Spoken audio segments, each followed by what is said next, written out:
श्री राम जय राम, जय जय राम।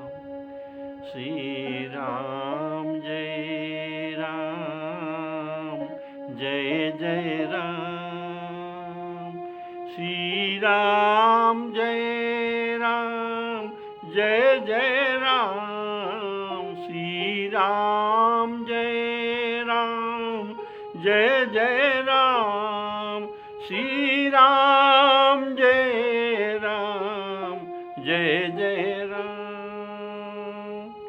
श्री राम जय राम, जय जय राम।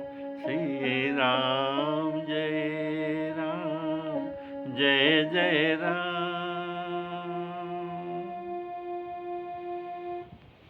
हमारे आदरणीय श्रोता बंधुओं को मेरे तरफ से सादर सप्रेम राम राम कहकर सबको राम कथा को सादर सप्रेम सहृदय भाव से स्वागत करता हूँ। प्रेम से बोलिए श्री राम जय राम, जय जय राम। श्री राम जय राम, जय जय राम।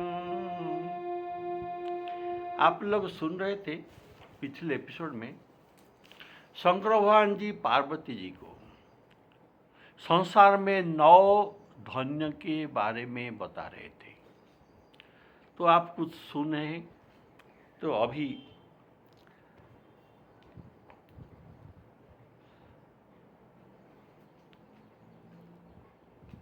शंकर भगवान जी कहते हैं, हे पार्वती,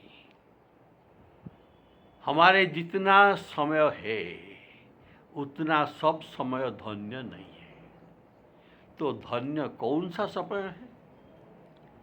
ना सोई समय धन्य है जिस समय में सत्संग किया जाता है, वही समय केवल धन्य है। सत्संगति दुर्लभ संसारा,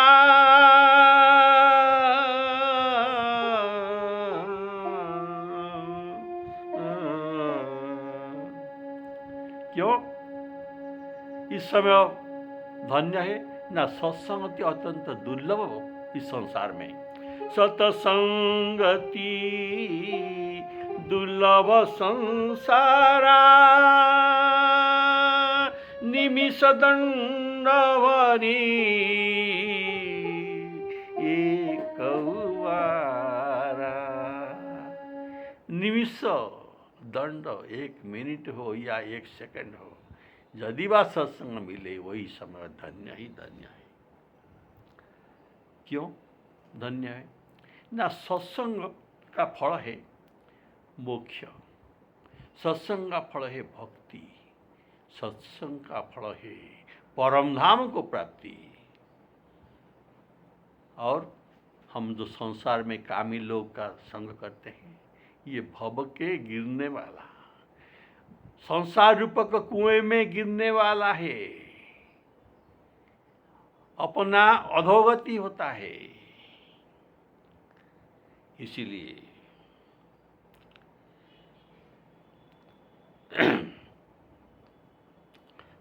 बोलिए श्याम रामचंद्र की जय।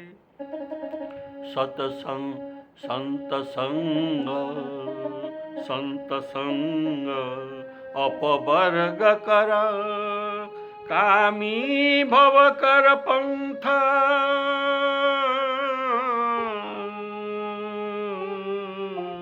कामी भव कर पंथ।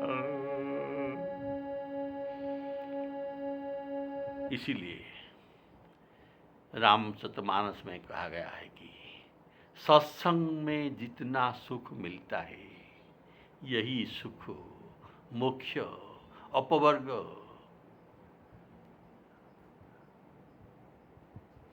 और स्वर्ग सुख में भी इतना सुख नहीं मिलता। इसका तुलना एक निमिष का सत्संग इसके साथ तुलना किया नहीं जा सकता। तात स्वर्ग अपवर्ग सुख धरि अतुल एक तुलनता ही सकल मिली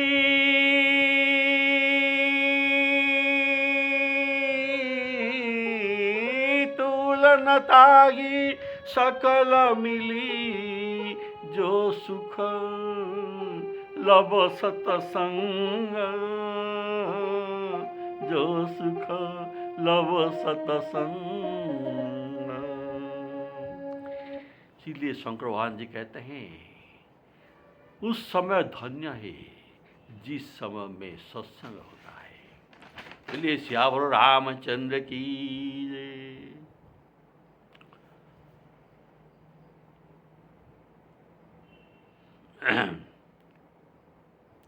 सुख सत्संग का सुख कहते हैं। सत्संग में आत्यंतिक सुख जो स्वर्ग में भी नहीं है, मोक्ष में भी नहीं मिलता। श्री कृष्ण भगवान गीता में सुख क्या है, ये सुख का वर्णन करते हैं। जिस सुख में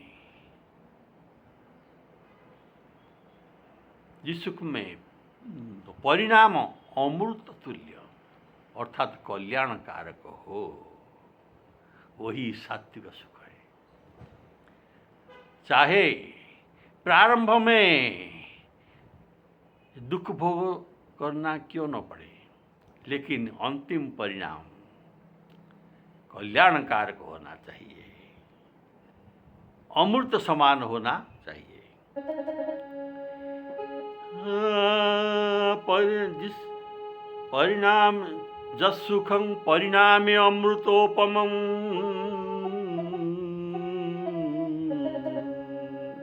परिणामे अमृतोपमं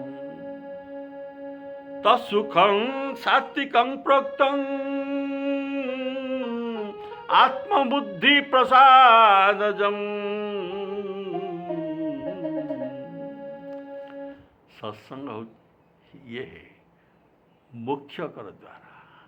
जैसे काम क्रोध हो मोह लोभ हो ये नरक के द्वारा होता है, ऐसे मोक्ष के द्वार का नाम है सत्संग। सत्संग मुख्य के द्वारा। बोलिए श्यावर रामचंद्र की सत्संग मुख्य के द्वारा कहा गया है। और बोले श्यावर रामचंद्र की। सत्संग से विवेक उत्पन्न होता है। सभी के पास बुद्धि है, लेकिन विवेक किसी किसी के पास होता है, तो इसमें विवेक उत्पन्न होता है। बोले श्यावर रामचंद्र की।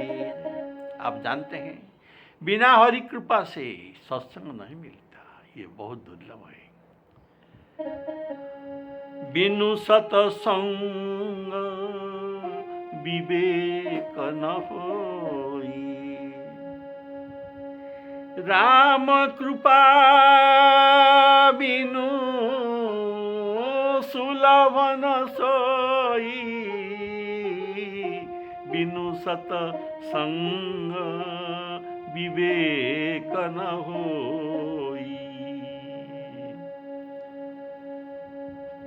बोले श्यावर रामचंद्र की जय। तो सत्संग राम कृपा से मिलता है, और भी एक उपाय से मिलता है। अगर हमारा बहुत पुण्य संचित है तो तभी सत्संग मिल सकता है। पुण्य पुंज बिनु मिलहि न संता, सतसंगति संस्कृत करंता। संस्कृत संसार को जो आना जाना जो हमारे लगा हुआ है, जन्म मृत्यु लगा हुआ है, इससे मुक्त मिल जाएगा। ये है सत्संग का उत्तम फल। बोलिए श्यावर रामचंद्र की जय। तो तुलसीदास जी कहते हैं, एक घड़ी हो, आधा घड़ी भी हो, अगर आधा से आध भी हो, तो भी अगर सत्संगति मिल जाए तो ये हमारा कोटि पाप को नष्ट करके हमें पुण्य पथ में ले जाता है। एक घड़ी आधी घड़ी,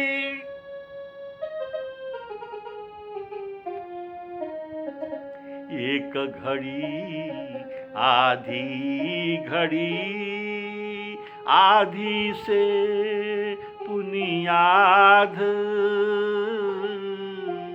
तुलसी संगत साधु की हरे कोटि अपराध, हरे कोटि अपराध। अतः शंकर भगवान जी कहते हैं, जितना भी समय सत्संग मिले वही घड़ी अर्थात वही समय धन्य। बोले श्यावर रामचंद्र की जय। और एक धन्य के बारे में शंकर भगवान जी बताते हैं कि क्या? धन्य जन्म द्विज भगति अभंगा, धन्य जन्म द्विज भगति अभंगा। जो ब्राह्मणों को द्विजों को भक्ति करते हैं,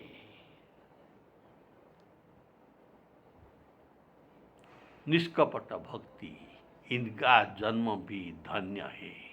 यह शंकर भगवान जी के श्रीमुख से कह रहे हैं। देखिए, भगवान जो कहते हैं, श्री राम जी क्या कहते हैं ब्राह्मणों के बारे में? ब्राह्मणों को जो सेवा करते हैं उसी भक्तों के बारे में। ब्राह्मण भूदेव है। ब्राह्मण कोई साधारण नहीं, भूदेव अर्थात पृथ्वी का देवता। जैसे स्वर्ग का देवता है इंद्र, चंद्र, वायु इत्यादि स्वर्ग का देवता होते हैं, लेकिन पृथ्वी का देवता है ब्राह्मण। इसीलिए इनको भूदेव कहा जाता है। तो इनका भी भक्ति करना बहुत उत्तम फलदायक है। तो श्री राम जी कहते हैं, जो मन क्रम वचन से कपट त्याग कर भूसुर अर्थात ब्राह्मणों का सेवा करते हैं, ब्राह्मण देवता की पूजा करते हैं, सेवा करते हैं, मैं मेरे समेत ब्रह्मा शिव समस्त देवता इनके वश में हो जाते हैं। कितना बड़ा भाव इसमें है, देखिए। श्री राम जी कहते हैं, मैं तो इनके वश में होता हूँ, मेरे समेत ब्रह्मा और शिव और समस्त देवताओं भी इनके वश में हो जाते हैं। सुनिए, मन क्रम वचन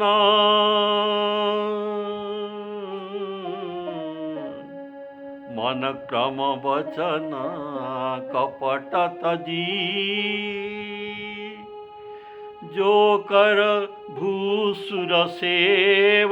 भूसुर ब्राह्मण पृथ्वी के देवता, मोहि समेत बिरंचि शिव बसता के सब देव, बसता के सब देव।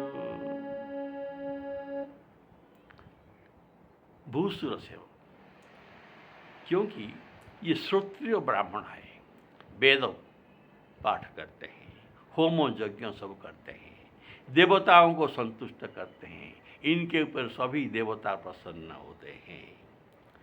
तो इसका फल भी जो इनको जो इन ब्राह्मणों को सेवा करता है, भक्ति करता है, उनको भी प्राप्त होता है। ब्राह्मण भक्ति में सभी देवताओं के फल प्राप्त होता है। करी हहि विप्र होम मख सेवा। होम, मख अर्थात यज्ञ, ब्राह्मण देवताओं की अर्चना। करी हई विप्र होम मख सेवा, तेहि प्रसंग बस तेहि सब देवा, तेहि प्रसंग बस तेहि सब देवा।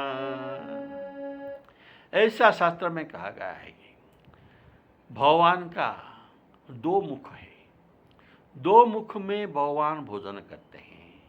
देवताओं भी इसमें दो मुख में भोजन करते हैं। तो एक है अग्निमुख, ब्रह्मणे स्वाहा इदं ब्रह्माय, इंद्राय स्वाहा इदं इंद्राय, विष्णवे स्वाहा इदं विष्णवे। तो ऐसा जो मंत्र आहुति दिया जाता है यज्ञ में, ये इनको प्राप्त होता है। और दूसरे मुख है, अर्थात अग्नि एक मुख है और दूसरा मुख है ब्राह्मण का मुख। ब्राह्मण मुख में जो दिया जाता है ये भी डायरेक्ट भगवान के पास पार्सल हो जाता है, सभी देवताओं के पार्सल हो जाता है, तो सभी खुश हो जाते हैं। बोले श्यावर रामचंद्र की। अतः श्री भगवान कहते हैं, अगर तुम मुझे संतुष्ट करना चाहते हो, प्रसन्न करना चाहते हो, तो द्विजों की सेवा करो, ये तुम्हारे पास मिलते हैं।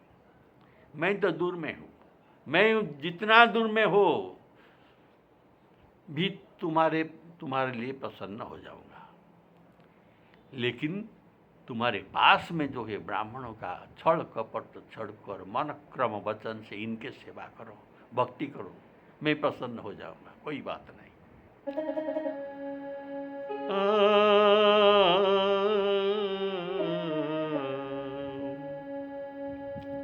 करी अतः भगवान कहते हैं, तो मुझे प्रसन्न करने के लिए कौन सा व्रत करना चाहिए? ना ब्राह्मण सेवा, हरितोषण व्रत द्विज सेवकाई, हरितोषण व्रत द्विज सेवकाई। देखो, इनको अगर तुम सेवा करोगे तो बहुत बहुत उत्तम फल तुमको प्राप्ति होगा। अगर इनके साथ द्रोह आचरण करोगे तो बड़ा ही अनर्थ हो जाएगा। कैसा अनर्थ? देखो, इंद्र के वज्र से जो न मरता है, शिवजी के त्रिशूल से जो न मरता है, और मेरा विष्णु का सुदर्शन चक्र में जो न मरता है, काल के दंड के द्वारा भी जो न मरता है, वही ब्राह्मणों के अभिशाप के द्वारा ये वंश सहित सकुल सवंश ये भस्म हो जाते हैं। ये भगवान का वाक्य है, सुनिए। इंद्रकुली समम, ऐसा शंकर भगवान जी कहते हैं, इंद्रकुली समम शूल अपारा, मेरा शूल अपारा, जिनका कोई पार नहीं कर सकते। इंद्रकुली समम शूल अपारा, कालदंड हरिचक्र कराला, इन कर जो मारा नहीं मरई। इनके द्वारा भी जो न मरता है, ये ब्राह्मणों के अभिशाप से मरता है। देखिए, जोई न कर मारा नहीं मरई, विप्र श्राप पावक सो जरई। विप्र रोष रूपक अग्नि में ये जल कर भस्म हो जाता है। बोले सियावर रामचंद्र की जय। तो विप्रदोह अगर कोई करेगा तो इनका वंश नाश हो जाएगा। इसका प्रत्यक्ष प्रमाण आपने भागवत में सुना है। श्री कृष्ण भगवान होने पर भी इनका वंश जो ब्राह्मणों को द्रोह किया, ब्राह्मणों के द्रोह किया, तो ब्राह्मणों के अभिशाप पर इनका वंश नष्ट हो गया और श्री भगवान श्री कृष्णचंद्र भी न बचे। तो कितना बड़ा शक्ति है इनका रोष में। तो इनके क्रोध का शिकार कभी होना नहीं चाहिए। बोले श्यावर रामचंद्र की। इसलिए भगवान कहते हैं वंश की रह दिज अनहित कीने, कर्म की होई स्वरूप ही चीने। वंश की रह दिज अनहित कीने। देखिए प्रताप भानु इतना बड़ा चक्रवर्ती सम्राट शक्तिशाली था, इनका भी द्विजद्रोह पर इनका स्ववंश नाश हो गया। ब्राह्मण के अभिशाप था, जलदाता न रही कुल को,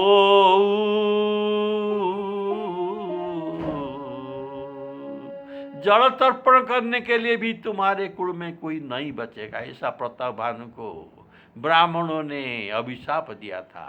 तो क्या हुआ ना, भानु प्रताप कुल को न बाचा, को न बाचा, विप्रद्रोह किमी होई न साचा। भानु प्रताप के कुल में कोई भी नहीं बचा, कोई भी विप्र माने जलदाता भी नहीं रहा। तो विप्रद्रोह करना बड़ा गर्हित पाप है, ऐसा रामायण में उपदेश दिया जाता है। इसलिए उपदेश दिया जाता है कि मौनक्रम वचन से इनका सेवा करने से श्रीहरि, श्री राम कृष्ण सभी संतुष्ट हो जाते हैं, सभी देवता भी संतुष्ट हो जाते हैं। बोलिए सियावर रामचंद्र की। इसीलिए शंकर भगवान जी दो धन्यों का बात अभी पार्वती जी को कहते हैं कि आपने जो सुना, धन्य घड़ी जोई, धन्य घड़ी सोई, घड़ी समय, धन्य घड़ी सोई जब सतसंगा, धन्य जनम द्विज भगति अभंगा, धन्य जन्म द्विज भगति अभंगा। शंकर भगवान जी कहते हैं हे उमा सुनो, अर्थात सावधान होकर सुनो।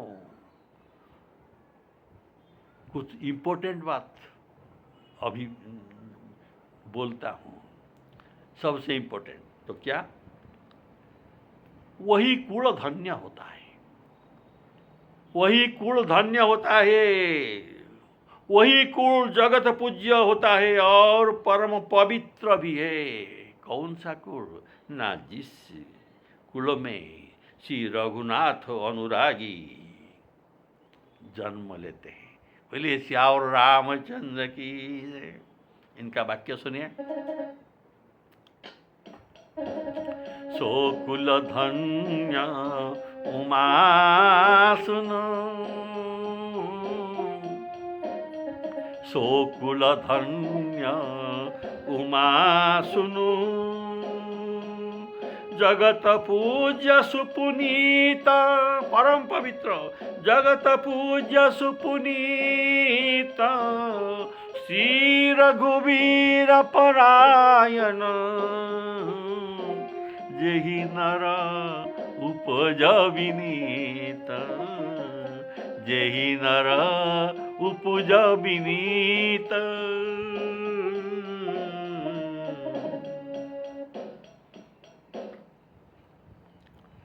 तो बोले श्यावर रामचंद्र की जय। देखिए, अगर स्वकुल अर्थात इसमें वर्ण ब्राह्मण कुल हो या नीच कुल हो, क्षत्रिय कुल हो, जो भी कुल हो, इसमें कोई बात विचार नहीं है। जिस कुल में, जिस वर्ण में भी भगवत भक्त का जन्म होता है, ये कुल देवताओं के भी पूजनीय है। ये कुल देवताओं के लिए भी पूजनीय है और पवित्र भी है। देखिए,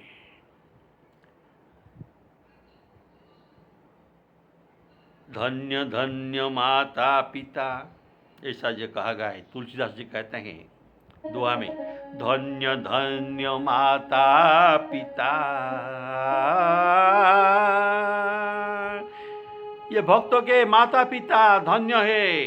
धन्य धन्य माता पिता, धन्य पुत्र वर सोई। और वही पुत्र भी धन्य होता है। तुलसी जो राम ही भजे,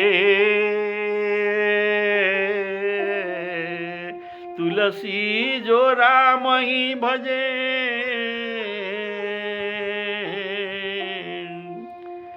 जैसे हूँ कैसे हूँ होई, जैसे हूँ कैसे हूँ होई। जिस तरफ से भी, जैसे हूँ कैसे हूँ भी, अगर कोई राम को भजन करता है तो उनके माता पिता धन्य है, और जो भजन करने वाला भक्त वही भी धन्य है। बोलिए श्यावर रामचंद्र की जय। सुन लीजिए, बड़ा सुंदर दोहा। धन्य धन्य माता पिता, धन्य पुत्र वर सोई, तुलसी जो राम ही भजते, तुलसी जो राम ही भजे, जैसे हूँ तैसे हूँ होई। तुलसी जो राम ही भजे। अच्छा, और यह मान लिया जाता है कि कैसे भी उच्च कुल भी क्यों न हो, कितना बड़ा उच्च कुल भी क्यों न हो, वही कुल जगत में उसके ख्याति क्यों न हो, जगत में इन कुलों का प्रसिद्ध भी क्यों न हो, प्रतिष्ठा भी क्यों न हो, तो भी भक्ति ही न होने से वह कुल न तो जगत पूज्य है। अगर उसमें कुल में जितना बड़ा कुल भी होने पर भी अगर उसमें कोई भक्ति वाला नहीं, तो भक्ति ही न है, तो ये जगत पूज्य कभी नहीं हो सकता और पवित्र भी नहीं हो सकता। इसीलिए शपथ अच्छा तो चंडाल ही अच्छा है। अगर इसमें भक्ति है तो ये चंडाल भी अच्छा है, जो दिन रात श्री राम जी के भजन करता है। और उच्च कुलों में जन्म जो हुआ, इसे किस काम का है, जो हरि के नाम को न लेते। सुनिए तुलसीदास जी की दोहा, बड़ा सुंदर है। तुलसी भगती, तुलसी भगती स्वपचो भलो, स्वपचो चांडाल ये अच्छा है। स्वपचो भलो भजई रईन दिन राम, भजई रईन दिन राम। रईन दिन, रईन राति और दिन जो राम भजता है। उच्च कुल के ही काम को, उच्च कुल के ही काम को, जहाँ न हरि को नाम, जहाँ न हरि को नाम।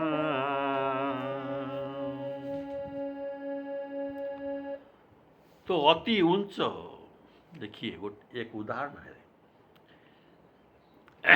उच्च है, भूधर पर्वत बड़ा ऊंचा है, लेकिन उसमें सांप रहता है, बड़े बड़े सांप रहते हैं।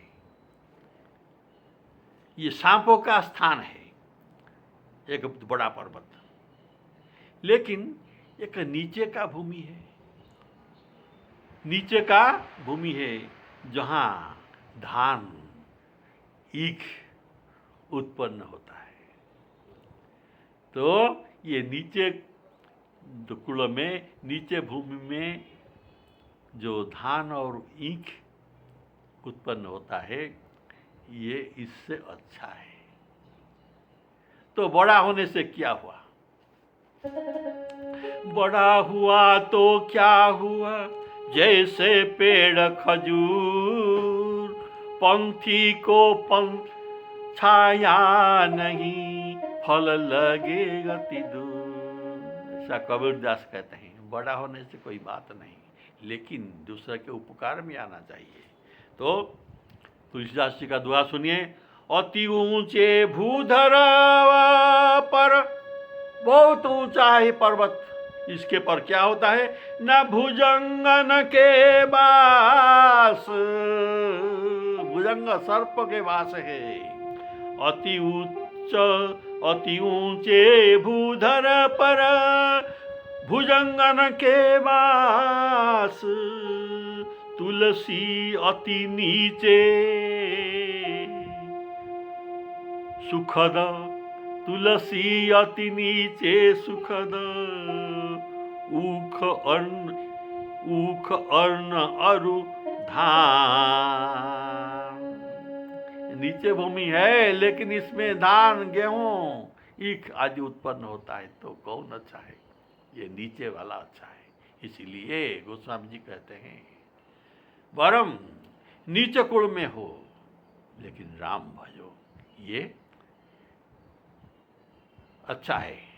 लेकिन बड़ा कुल हो, बहुत सम्मानित भी हो, उसमें राम भजन नहीं तो ये कुल जगत प्रसिद्ध या पूज्य नहीं हो सकते। बोलिए सियावर रामचंद्र की जय। ब्राह्मण, देवता इत्यादि कुल पूज्य है और पुनीत है, और भक्ति परायण प्राणी वाला नीच कुल। देखिए, ब्राह्मण ये देवता होते हैं, लेकिन ये कुलों में पूज्य होता है और पवित्र भी है, लेकिन इससे बड़ी पवित्र भक्ति परायण प्राणी वाला नीच कुल, ये जगत पूज्य कहा जाता है, परम पवित्र है, क्योंकि वह अपने को ही पवित्र करता नहीं, ये जगत को पवित्र करता है, जगत को पावन करते हैं। इसीलिए शास्त्र में कहा गया है, कुलं पवित्रं जननी कृतार्थम। वही कुल पवित्र और यही वही जननी कृतार्थ। वसुंधरा भाग्यवती च धन्य, वही पृथ्वी भी धन्य है। स्वर्गे स्थिता ये पितरो अपि धन्या, इसका पितरो जो मृत्यु के बाद स्वर्ग में वास करते हैं, वही भी धन्य हो जाते हैं। जे सांकुले वैष्णव नामधेयं, जे सांकुले वैष्णव नामधेयं। बोलिए श्यावर रामचंद्र की जय। तो आज का विश्राम यहाँ पर होता है। श्री सीताराम अर्पणमस्तु।